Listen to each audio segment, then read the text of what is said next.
Hello friends, இன்றைக்கி நம்ம 9th Tamil new புக்கில் தமிழ் வீடு தூது அதில் உள்ள நூல்வெளியை பற்றி பார்க்க போகிறோம்.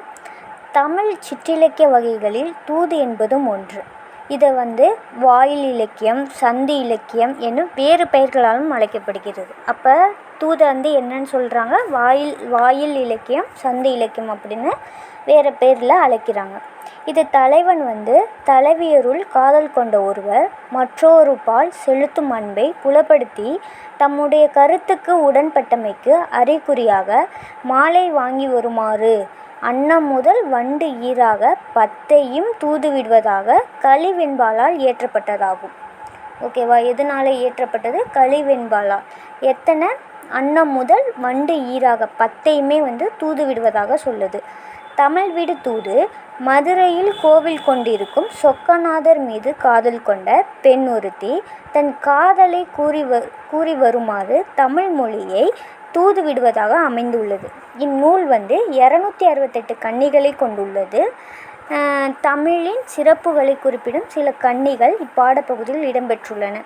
இந்நூலை 1930 உ.வே. சாமிநாதர் அவங்க முதலில் பதிப்பிச்சிருக்காங்க. இதன் ஆசிரியர் யார் என இன்னவரை அறிஞ்சு கொள்ள இயலவில்லை அப்படின்னு சொல்கிறாங்க. ஓகேவா? இதை ஷார்ட்டாக என்ன பார்க்கணுன்னா, தூதுக்கு வேறு பெயர்களுக்கு என்ன? வாயில் இலக்கியம், சந்தி இலக்கியம். இது ஒரு தலைவன் தலைவி மீது காதல் கொண்டனால இன்னொருத்தவங்க மூலியமாக அவங்க அன்பை வெளிப்படுத்துகிறாங்க. அதை தான் மாலை வாங்கி வருமாறு அப்படின்னு சொல்கிறாங்க. இதை அன்னம் முதல் வண்டு ஈறாக 10ஐயுமே தூது விடுறாங்க. இது மதுரையில் கோவில் கொண்டிருக்கும் சொக்கநாதர் மீது காதல் கொண்ட பெண் ஒருத்தி தன் காதலை கூறி வருமாறு தமிழ் மொழியை தூதுவிடுவதாக அமைந்துள்ளது. 268 கன்னிகள் இருக்குது. இதோட சிறப்பை சில கன்னிகள் இப்பாடப்பகுதியில் இடம்பெற்றுள்ளன. இந்த நூலை 1930 உ.வே. சாமிநாதர் ஐயர் முதல்ல பதிப்பிச்சிருக்காரு.